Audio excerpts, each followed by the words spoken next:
So, as you know, I'm a filmmaker and I went to film school. While I was there, I was introduced to the director as the auteur theory. Basically, it's where the director is seen as the major creative force behind a film. The director's personal vision or signature can manifest in thematic consistency, stylistic choices, or recurring motifs across their works. The theory was introduced by French New Wave directors Francois Truffaut and Jean-Luc Godard in the 60s. Side note, I was never a fan of the French New Wave. We had to watch Truffaut's and Godard's films in class, but I was never really impressed with them. I much preferred the old school charm of Jean Renoir. Yes, he was the son of the famous Impressionist painter, Pierre-Auguste Renoir, and he used to sell his father's paintings to fund his films. I found him to be a resourceful and talented Nepo baby. Up until then, film was seen as a collaborative effort that wasn't really owned by one person. Although it takes a collaborative effort to make a film, the overall vision can only be owned by one person, otherwise you're not going to get a very cohesive product.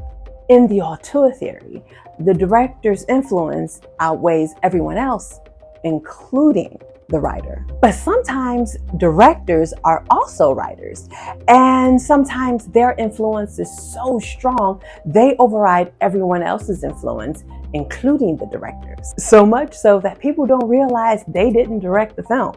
Two directors with this type of overwhelming influence is Tim Burton and John Hughes. I remember being at the movie theater years ago to watch a movie. What? I can't remember. But there was a trailer for Tim Burton's Sleepy Hollow. I knew immediately that it was a Tim Burton film. It had his very distinctive style and was definitely the type of movie he would make.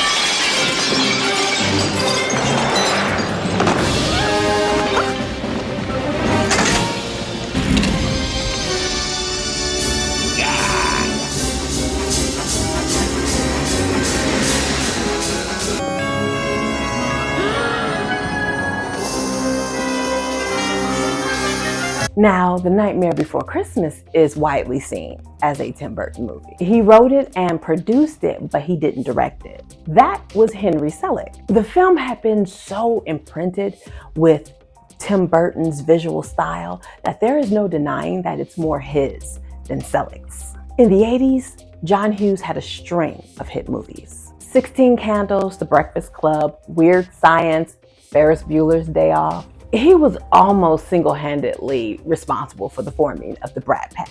They were all known as John Hughes films, even the ones he didn't direct. And he wrote more films than he directed. Two films included in the classic John Hughes films category are Pretty in Pink and Some Kind of Wonderful. Side note, did anyone else notice how Pretty in Pink and Some Kind of Wonderful were kind of counterparts to each other? They were almost the same story, except one was told from the girl's point of view and the other from the guy's. Each film is about this kid from the wrong side of the tracks, whatever that means, who was in love with this other unattainable kid. Whether it was because they were a rich kid or they hung out with the rich kids. Both kids had friends from the opposite sex who were either secretly or not so secretly in love with them. By the end of the movies, both kids were supposed to end up with the friends. But Pretty in Pink had an audience screening, and because Molly Ringwald had so little chemistry with John Cryer, the audience wanted her to end up with Andrew McCarthy instead. So he had to go back and rewrite a contrived ending where she ends up with the rich guy who rejected her. Anyway, Hughes wrote all sorts of comedies, but it was his teen comedies that are most associated with him.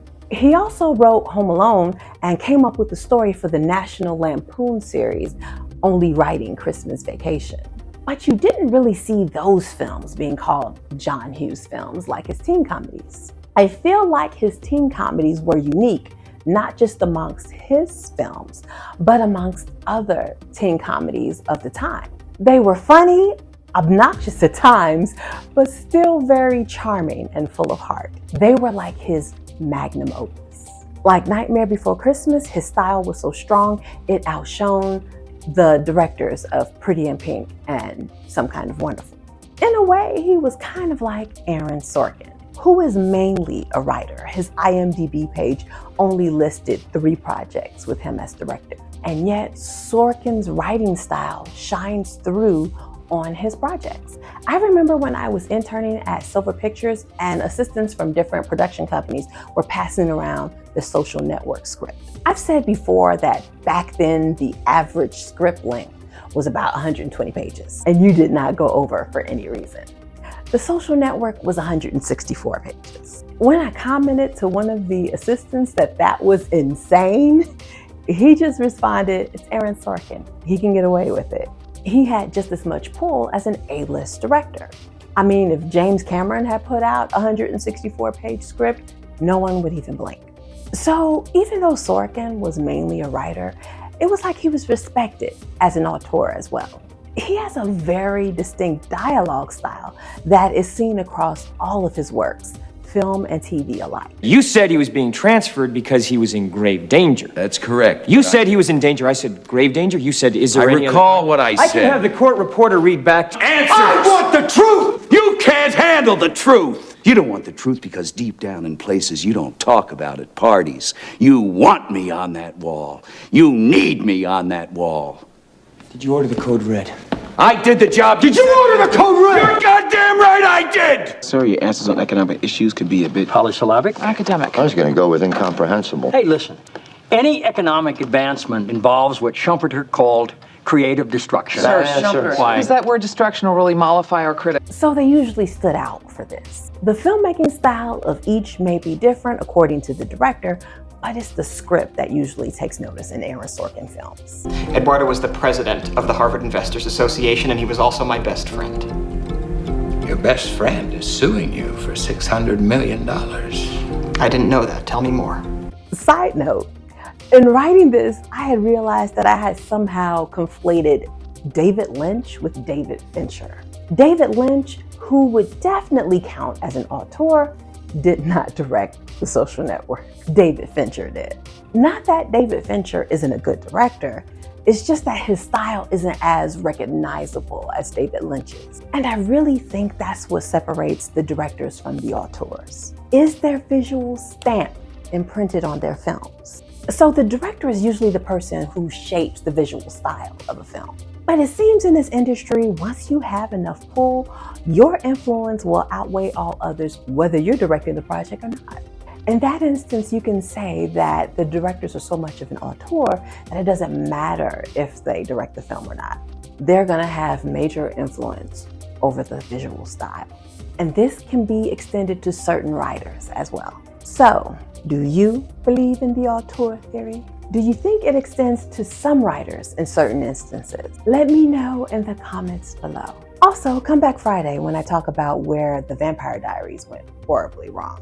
If you enjoy my videos, please support the channel by subscribing or donating to Ko-fi or Cashapp. Or you can purchase merch related to my fantasy novel or just buy my fantasy novel, The Fairy Princess. And let's continue the conversation in the Fairy Princess Facebook group.